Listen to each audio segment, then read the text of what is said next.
Sveiki visi!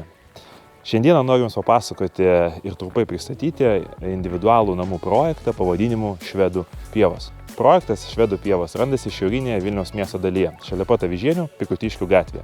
Tai unikalus naujai besikuriantis individualių ir sublokuotų dvibučių namų kvartalas, kuris gali pasiūlyti tikrai likvidžius, gražius objektus už tikrai prieinamą kainą.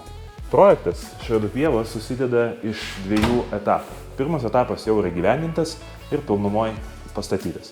Šiandien jums noriu pristatyti ir papasakoti antrą vystomą Švedų pievų etapą, kuris šiek tiek skiriasi nuo pirmojo, tačiau turi ir savo esminius privalumus.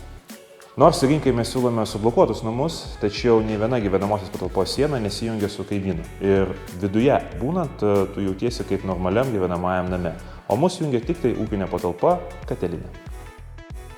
Nors rinkai mes siūlome tik tai 100 kvadratų, tačiau kiekvienas šio namo centimetras yra išnaudotas maksimaliai. Pasiūlyti mes galime net 4 miegamuosius ir erdvę svetainę su virtuve. O privalumas yra tame, kad vieną iš miegamųjų, patį mažiausią, kuris yra 8 kvadratų, galima modifikuoti, kur šalia miegovo mes turime erdvę ir funkcionalią drabužinę.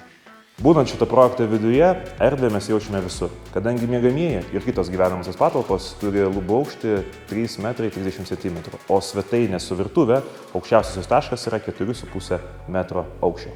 Suprantame, kad Švedų pievų projektas atitinka visus aukščiausius rinkos standartus, turi aukščiausią energetinę klasę A++, visi namai yra siūlomi su pilna apdaila bei pilnai sutvarkytų kiemų. Ir vienas didžiausių privalumų tai, kad kiemai yra po 5,5 aro. Visą reikiamą informaciją rasite NT portaluose, socialinėse tinkluose, kurie bus po šituo video nurodyti, bei internetiniam portale švedupievos.lt. Ačiū Jums už dėmesį, jeigu kyla klausimų, rašykite. Iki.